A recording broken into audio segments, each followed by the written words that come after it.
Hey America, Doug for Shake, Rattle, and Troll.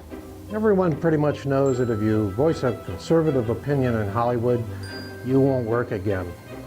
There's just a handful that had a backbone to do so. And if you do, guess what? You get bashed by Whoopi the next day. So what's really going on in America's political system? As a conservative, you don't understand the liberals, and as a liberal, you see conservatives as the enemy. That pretty much sums it up. For a liberal, it's kind of like fishing. You're constantly looking for a reaction, the right retrieval speed, the right color, and the right depth.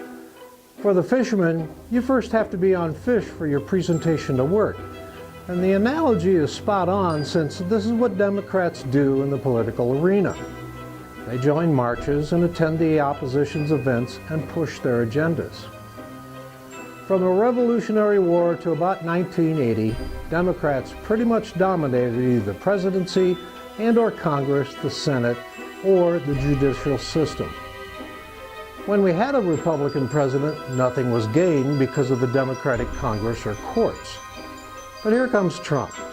Democrats expected Hillary Clinton to win the November election and was given a 99% chance to win the day before the election. Democrats had more money, were better organized, and had the media in their back pockets in an effort to drag that hag across the line. So what happened? To understand this, remember the backbone of the Democrats as academia, Hollywood, and media. For decades, they have manipulated these three arenas where you won't succeed unless you support the liberal and progressive movement. The manipulation came in the form of playing by their rules, starting during the era of slavery. If you don't, you are badgered and basically humiliated by one or more of these outlets.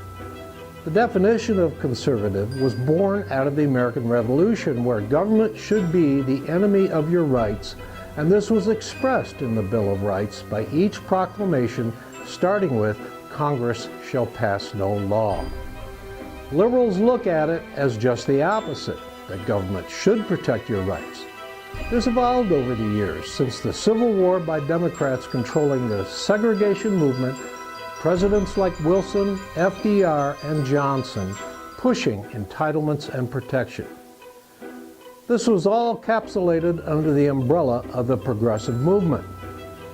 Out of the progressive movement came the term Democratic left, liberal left, or extreme left, that today doesn't allow free speech at our universities. Government, via the liberal Supreme Court, controls your rights. You get it? So in a nutshell, being progressive is moving away from the Constitution, permitting more and more government control. The agenda is to move from government is the enemy of rights to the government is the protector of rights. It's the left versus the right on constitutional dogma. Trump is clearly a threat to the credibility and viability of the Democrats, but the Democrats will prevail if conservatives give up. This is usually what Republicans do because we're just not mean enough. But remember that the left controls academia, Hollywood, and the media, and they will continue to do so if conservatives don't fight fire with fire. So let's go back to the fisherman analogy. You've changed up your lures and presentation and still no fish. The average fisherman gives up and drops a worm over the side of the boat. But the pro fisherman continues changing lures and presentation until he hits pay dirt. So, the question is, what kind of fisherman are you?